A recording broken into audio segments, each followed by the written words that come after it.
Prime Minister Narendra Modi will cast the first vote today in the vice presidential polls. I can inform you that Prime Minister Modi will cast his vote at 10 a.m. along with Punjab and Himachal Pradesh MPs. So the Prime Minister will cast the first vote today in the vice presidential polls. Let's go right across to my colleague Akhilesh, who's been tracking the latest for us on Ground Zero. Akhilesh, on paper, it seems the NDA seems comfortably placed with over 425 MPs in its camp, plus support from the YSRCP. But given the abstentions from the BJD and BRS, take us through how significant today's contest is really. Is this more about numbers or optics? Well, despite having numbers, the NDA is not taking any chances. NDA is ensuring that there is a 100% polling from all the NDA MPs. And apart from that, they are also eyeing the neutral bloc, which has 39 MPs. Though out of those 39, BJD and BRS have decided to abstain from the voting, but NDA is hopeful that out of the remaining MPs, around 80 to 90% will be polling for the NDA candidate. And in fact, senior ministers have been deputed by the NDA. They are appointed as the manager, and they will be mobilizing all the MPs. The MPs will be start gathering from an hour or so from now at the respective ministers' places for the breakfast, and from those places they will go to Parliament to cast their vote. Prime Minister Narendra Modi is expected to cast his vote at 10 a.m. because after that he will be leaving to tour the flood-affected Himachal Pradesh and Punjab. And the NDA managers are hopeful that they have numbers so far as 437, which is more than the magic figure of 391. So the idea is to have a maximum number of leads, and they are hopeful that the lead will be more than 100 to 125 votes. Akhilesh, as always, thank you so much for setting the scene for us and taking us through the Prime Minister's plan of action for the day as well. We'll, of course, revert to you for regular updates. Meanwhile, my colleagues Mohammad Ghazali, Ishika Verma and Vijay Gopal Mulidharan are tracking the other latest developments for us. Let's quickly go across to Mohammad Ghazali first to get in a quick update this morning. Ghazali, we've seen the opposition prepare mock polls, even emphasizing avoiding invalid votes after those 15 votes were wasted back in 2022. Are you sensing any nervousness in the India bloc this morning?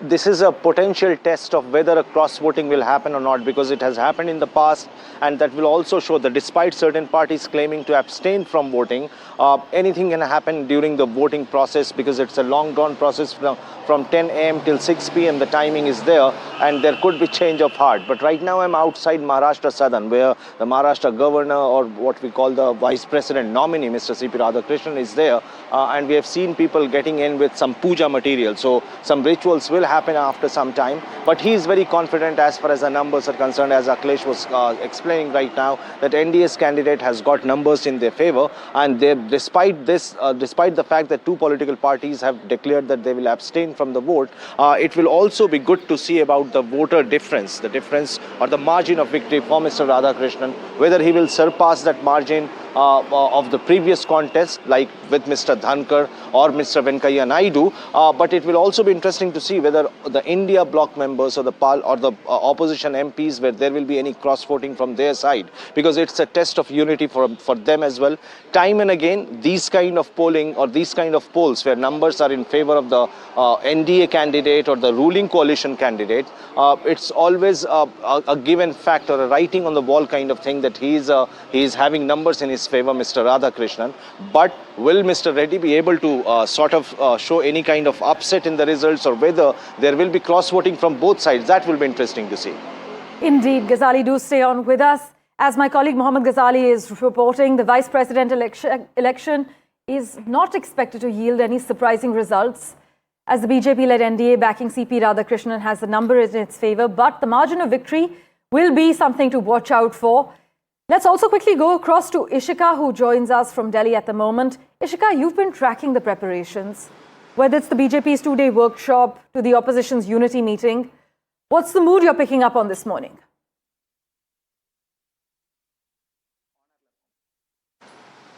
Well, as you rightly said, Parmeshwar, we have seen that in both the camps there have been series of meetings, series of, in fact, the mock preparation to sensitize the MPs regarding this very high-stake battle that is going to happen today. And as my senior colleague was pointing it out, there is certainly a chance of cross-voting, and that is exactly what the opposition or the India bloc is spinning its hopes on. Because, if we talk about currently, I'm present just outside Taj Mansingh. This is where the India bloc Vice President candidate Sudershan Reddy is present. And if we talk about him, he himself had sent out letters to the MPs, even of the NDA MPs, saying that this is not just a game of numbers, this is not just an election of numbers, it is more of, the spirit of democracy, and he had appealed to those MPs to vote for that. So certainly remains to be seen whether that will be working in his favor or not.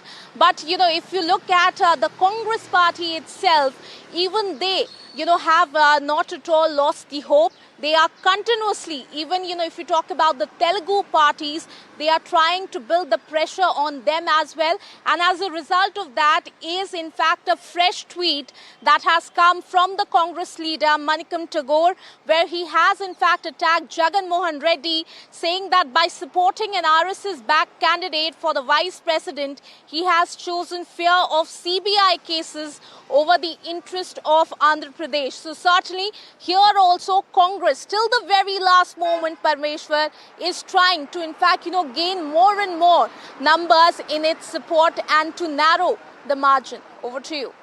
Ishika, thank you so much for taking us through the latest updates coming in. As my colleague Ishika is reporting, the Congress has hit out at the YSRCP ahead of the vice presidential polls and slammed the YSRCP for backing the NDA's VP pick. Let's also quickly get in an update from Vijay Gopal Muralidharan, who joins us from Tirupur at the moment. Vijay Gopal, CP Radhakrishnan's nomination, we know as a BJP veteran from Tamil Nadu with an RSS background, it is significant. But does it signal the BJP's intent to push its southern strategy ahead of the 2026 Tamil Nadu polls?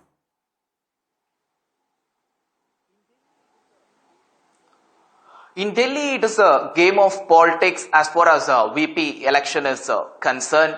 NDTV has reached Tirupur, the hometown of CP Radhakrishnan. When we spoke with the local residents here, they are fully emotional and sentiment over NDA, over CP Radhakrishnan being an NDA candidate. We spoke with a lot of locals. Now we have a friend of CP Radhakrishnan. Let's speak with him. Sir, how long you have been friend with CP Radhakrishnan? What is the quality you like voting? We were all childhood friends actually. We lived in the same street. We studied in the same primary school where we both studied. He was next to me on the benches also. He was a pious, studious child from the beginning itself. And he was dedicated. Whatever work he takes, it is very dedicated work he does. That's his plus point. And whatever he started very early joining RSS, and he was like what he said, freedom does not come in a single night. He worked for it. He was given the Kayar board. He was the chairman of the Kayar board. He was the governor of 3 states. And we are all proud. Tirupur is really proud. And Kongu region is really, really proud. Like you said, we are all emotional. One of us sitting next to me gets the highest post in India. That's a great thing for us. Politically speaking, this seen as a significant development as CP Radhakrishnan belongs to Kongu Velalar community, which is where BJP holds a stronghold, even ADMK has a stronghold.